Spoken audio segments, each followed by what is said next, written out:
Assalamu alaikum. In this module, you will learn about the limits of civil disobedience movement. Not all social groups were participated in this movement. One such group was Dalits. Why they did not participate? Because they had ignored by the Congress. Because of fear of offending Sanatanis. Sanatanis means upper class Hindus. The early years of Congress, most of the leaders were from upper class. So they were not interested, including Dalits. So Dalits were not participated in this movement. So that is one of the limitation. Another such group was Muslims. Some of the Muslim political organizations in India were also lukewarm in their response to civil disobedience movement. Lukewarm means showing little enthusiasm. Why they had shown little enthusiasm to the civil disobedience movement? There are many reasons. The first one is after the decline of the non-cooperation and Khilafat movement, a large section of Muslims felt alienated from the Congress. It means when Mahatma Gandhi called of non-cooperation and Khilafat movement, this was not liked by the Muslims. So that is one of the reasons they start to separate from the Congress. Another one, the visible relationship between Congress and Hindu religious nationalist group like Hindu Mahasabha. So there had a visible relationship between Congress and Hindu Mahasabha. This is one of the religious organization just like RSS today. So this is because of this relationship, the relation worsened and it resulted even communal rights in different cities. As relations between Muslims and Hindus worsened, the Congress and Muslim League made effort to solve the issues. When the negotiations were started between Congress and the Muslim League to solve their issues, the important differences were over the question of representation in the future assemblies. So it means that after the independence, how the Muslims will represent their people in the assemblies, in the parliament. So that's because Muhammad Ali Jinnah, he demanded for a separate electorate.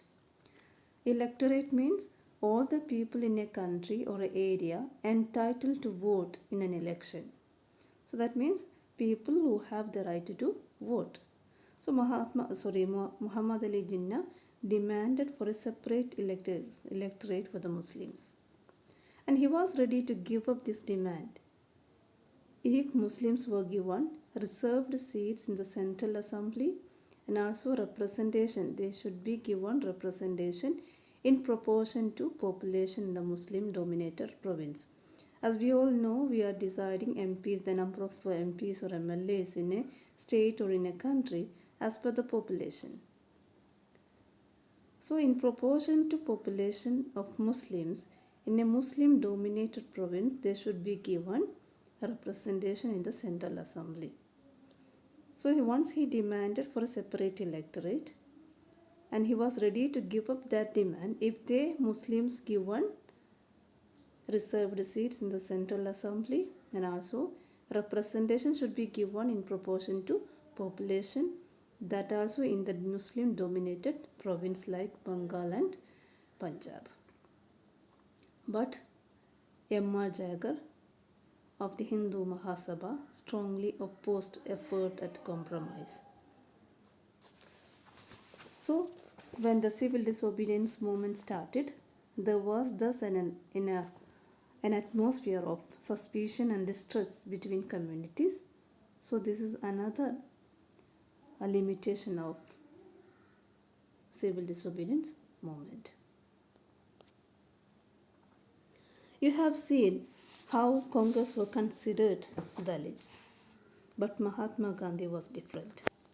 Mahatma Gandhi declared that Swaraj would not come for 100 years if untouchability was not eliminated. And he called the untouchable Harijan or the children of God. He organized a satyagraha to secure them entry into temples and access to public wells, etc. You have already studied the Dalits groups backward classes were not allowed to use the public wells, roads, etc. And also they were not allowed to enter into the temples.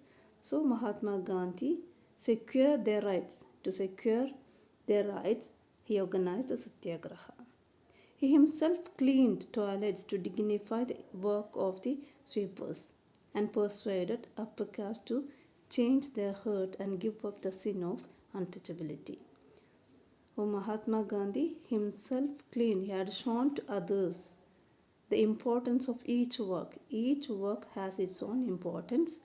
So people are alike and persuaded. He himself cleaning the toilets and he himself sweep the streets. He had shown that every work, each work has its own importance, and he persuaded the upper class to see the importance and change their hurt and give up the sin of untouchability.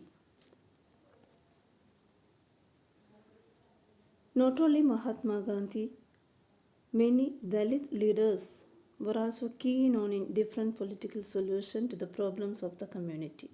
That means they themselves came forward to solve their issues.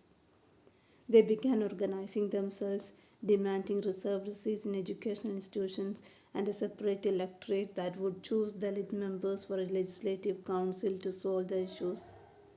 And Dr. Ambedkar, who organized the Dalits into the Depressed Classes Association in 1930. The next topic is Pune Pact. In a second roundtable conference, B.R. Ambedkar demanded for separate electorate for Dalits. It resulted clashes between Mahatma Gandhi and B.R. Ambedkar. When B.R. Ambedkar demanded for a separate electorate for Dalits, it was accepted by the British government. When the British government considered Ambedkar's demand, Gandhiji began a fast unto death. So he started Satyagraha. And why he started Satyagraha or he started fast unto death? Because he believed that separate electorates for Dalits would slow down the process of their integration of society. So Mahatma Gandhi wanted to see every people alike. There should not be any separation because of their caste, because of their religion. So if they have given separate electorate, his aim to unite all the people into one, that won't be taken place. So that was the reason Mahatma Gandhi decided, or he began a fast unto death. And Ambedkar understood the position of Mahatma Gandhi and he entered into a pact with Gandhi. It gave that pact. This is known as a Pune Pact of 1932. And in this pact or in this agreement, that agreement gave the depressed classes reserved seats in provincial and central legislative council. Thank you.